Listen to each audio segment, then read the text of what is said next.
Всем привет! Вы на канале В Хоккее. В данном видео мы посмотрим обзор первого матча финальной серии Кубка Канады 1987 года Канада-СССР. Все любители хоккея за океаном и в Советском Союзе ждали этого эпичного противостояния, и первая игра проходила в Монреале, естественно, при переполненных трибунах. Канадские хоккеисты в полуфинале обыграли сборную Чехословакии со счетом 5-3.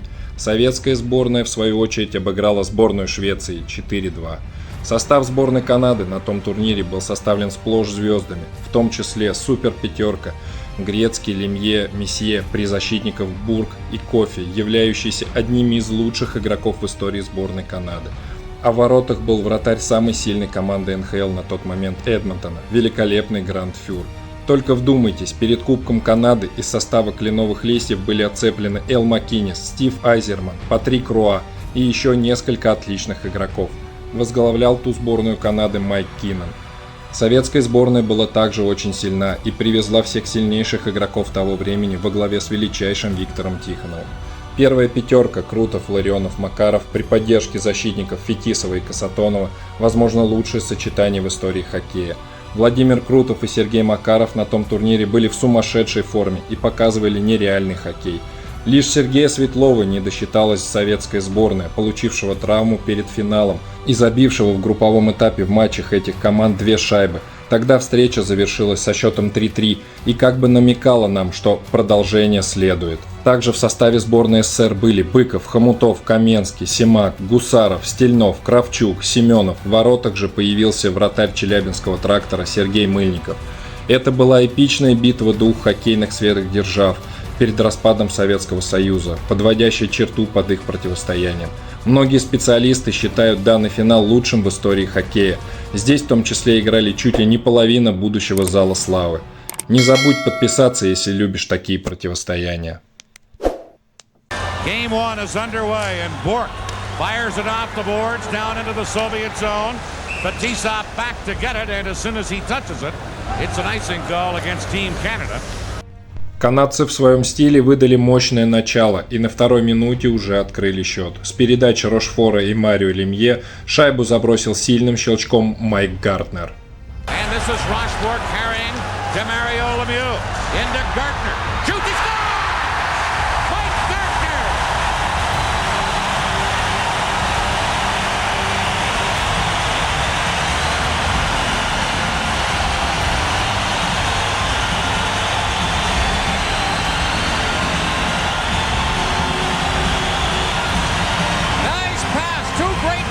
One by Rochefort, and then this little tip ahead for Gardner. Ближе к экватору первого периода в численном большинстве сборная СССР сравняла счет. С передач Семенова и Фетисова мощнейшим щелчком отличился Алексей Касатонов. 1-1. Back to Fetisov, to Kasatonov.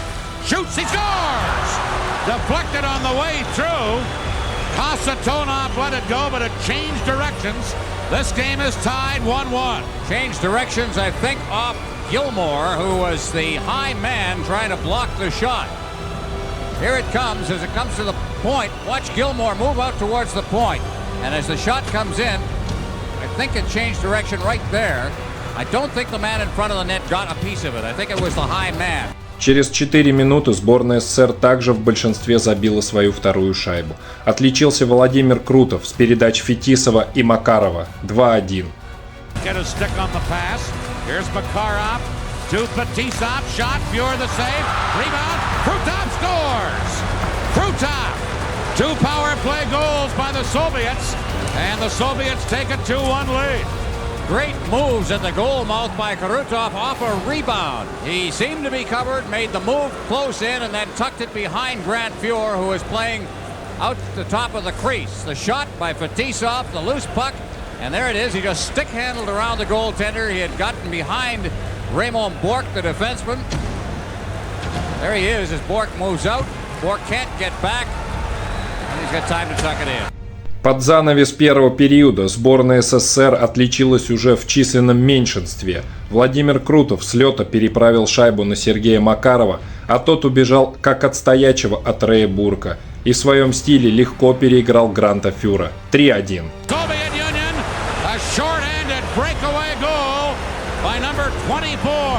Sergei Makarov. Soviets got a man free who had full speed when he picked up the puck. There was no way that the defenseman could handle him. The puck was chipped loose and just flipped out by Krutov to Makarov. That's Ray Bourque trying desperately to come back, but he is out of it at that point. The good move by Makarov with Fuhr. Well, I tell you, the mistakes Team Canada has made here. Второй период начался с гола советской сборной. Каменский из своей зоны прошел с шайбой и, буквально войдя за чужую синюю, с замахом от ушей, резко щелкнул в ближний угол и сделал счет 4-1. В ассистентах Гусаров и Хомутов. Shooting scores! Kamensky from well out, surprising Fuhr, and it's 4-1 for the Soviet Union. Shades of Rendezvous 87, Kamensky, who scored those big goals in the second game of the Rendezvous exhibition series. This one, a shocker. Let it go. No reason in the world is...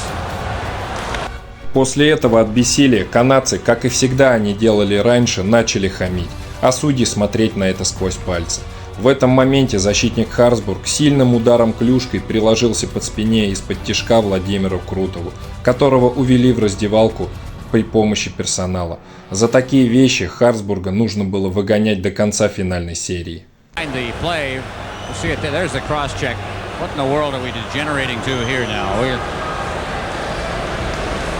was just a cheap shot. If you think you're going to intimidate these guys, somehow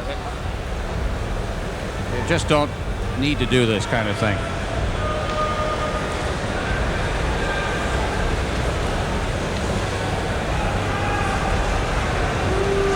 Basically a shot across the back of the neck.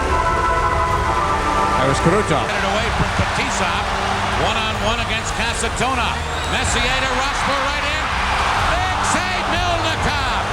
On Norman Rossborough was in alone. And clears it out of there. Now Kamensky to Bekov. Bekov wide open. Homatov hit the post. Homatov in alone hit the post. Now Bourque to Messier to Anderson. His shot partially blocked by Fetisov.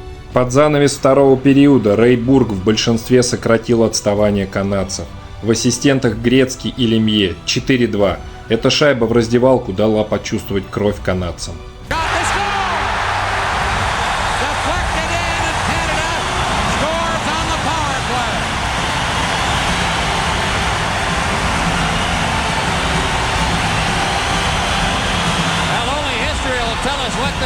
Goal means, but a very important one in the final minute of the period. Barring something further happening, Canada will come into the third period. После прекрасной комбинации звена КЛМ на первой минуте третьего периода вратарь Канады Грант Фюр оставил свою сборную в игре. Шикарное спасение, но Ларионов был обязан забивать.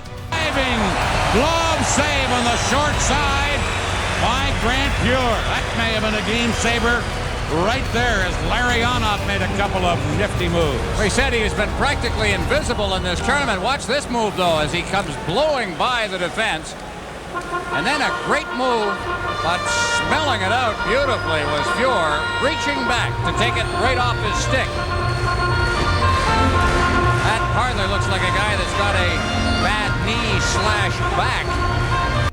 И сразу же после этого Дуг Гилмор с передач Гартнера и Харсбурга сократил отставание Канады до минимума. 4-3. Не забиваешь ты, забивают тебе.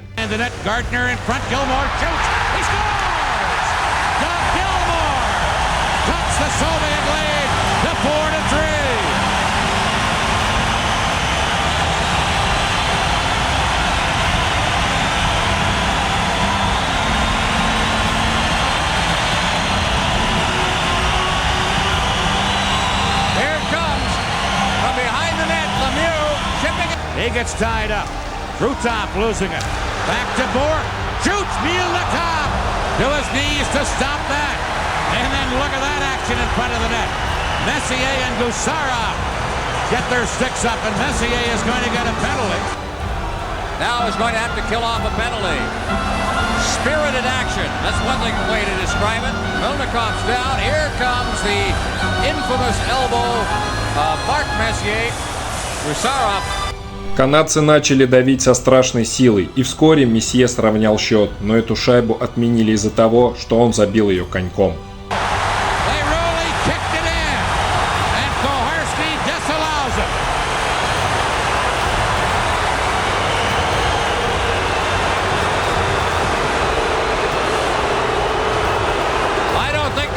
Doubt about it when you see the replay. Messier's there, and he certainly redirected it. Gretzky saying, well, he was falling away.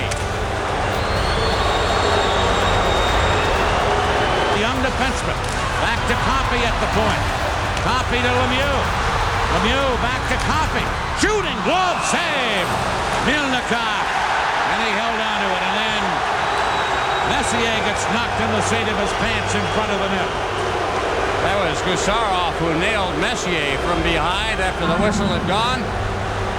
The thing that was important in that whole sequence was the fact that Milnikov... А на 55-й минуте игры Глен Андерсон сделал счет 4-4. В ассистентах Месье и Мерфи.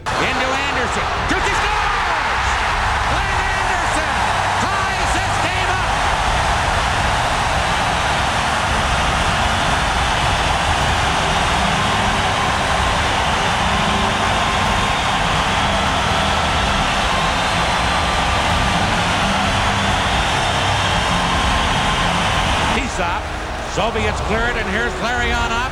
3-on-2, Soviet break. To Krutov, to Makarov, to Larionov, center.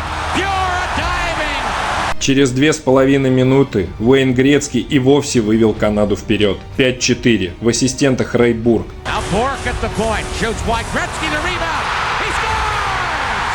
Wayne Gretzky for Canada!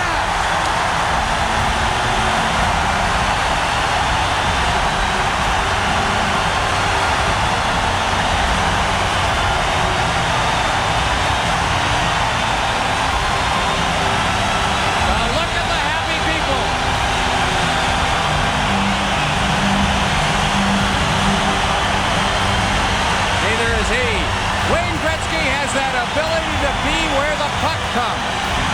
He didn't even get a very good shot away. Looked like it went off the heel of his stick. Но не прошло и минуты, как сборная СССР счет сравняла. Андрей Хомутов с передачи Быкова. 5-5. Казалось, любая команда бы упала духом после 4 пропущенных подряд шайб. Но только не сборная СССР. Всех ждал овертайм.